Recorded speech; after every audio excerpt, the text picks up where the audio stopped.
Hi guys, my name is Crystal Heilman and I'm here to talk to you about my Dispositions Part 2 for the course that I'm currently enrolled in at Grand Canyon University. So, what dispositions do I possess that I think will make me a successful teacher? I would say definitely respecting diversity. With the way that society is now, we have to be mindful of the multiple ethnicities and diversities of students in school, and I think that respecting where they come from and what they believe in is very, very important. As well as professional conduct. As a teacher, I expect all of my students to have professional conduct because I have professional conduct. So I believe that they need to be respectful and mind their manners because they're there to learn and I'm there to help them, and that's the whole idea of becoming a teacher. The third disposition I think that I have is honesty. I've always been honest in my programs of schooling, and I will plan to be honest with all of my students, and if they need help, I'm more than willing to help them in any way possible. Honesty is very important to me.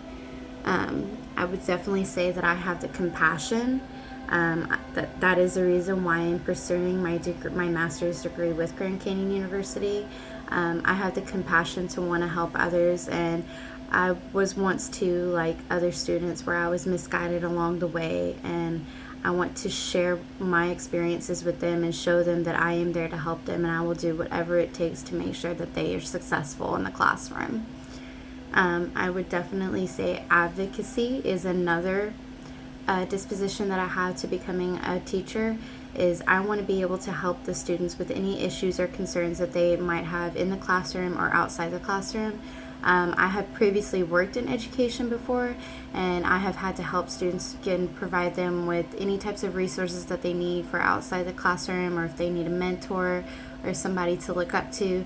I definitely want to be there for them through that because hardships are very difficult to get through nowadays. And the last disposition that I say I would have would be dedication. I am very dedicated to complete this program and become a very successful teacher because I want to show students that as long as you are dedicated and determined, you can do anything that you put your mind to. I didn't think I had what it takes to be a teacher, but you know what? After working in education and understanding how powerful it is to help other students, I realized that being a teacher is what I want to do, and I'm dedicated to make that happen. What dispositions do I need to work on? Well, I will briefly go through the ones that I didn't mention before, and I think this is the areas that I need to work on. High expectations. I believe that I need to work on that because as a first year teacher, it's really kind of hard to gauge where those expectations are going to be. Considering that it'll be my first year in the classroom with the students. I will have expectations, but as far as high expectations, it's kind of hard to gauge that without doing some sort of assessments and getting to know the students and figuring out where their minds are. I would definitely say that fairness is something that I'll need to work on because that goes into with the high expectations of not really knowing where they're at.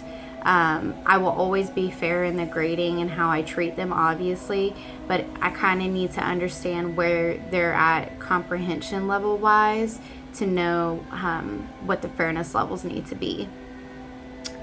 Reflection practice, that is something that I'm definitely going to need some guidance on, and I will have to reach out to my fellow teachers and ask them for help. Curiosity, I'm a very curious person, and I'm anxious to see how my students are going to be in the classroom. So sometimes I'm too curious. So I need to learn to kind of step back and just make sure that I have everything under control. As far as what a professional educator looks like, I believe it looks like somebody that is dressed professionally, has the confidence to know what they need to get done in a daily manner, and the standards or guides that they would use, in my personal opinion, would be my role models, which would be my previous teachers that I've had in my education. I look up to their standards and their guides because they've been in the classroom and they know what it takes to be a teacher. So I would definitely follow them and follow their guides in order to be a successful teacher. Thanks, guys, for your time.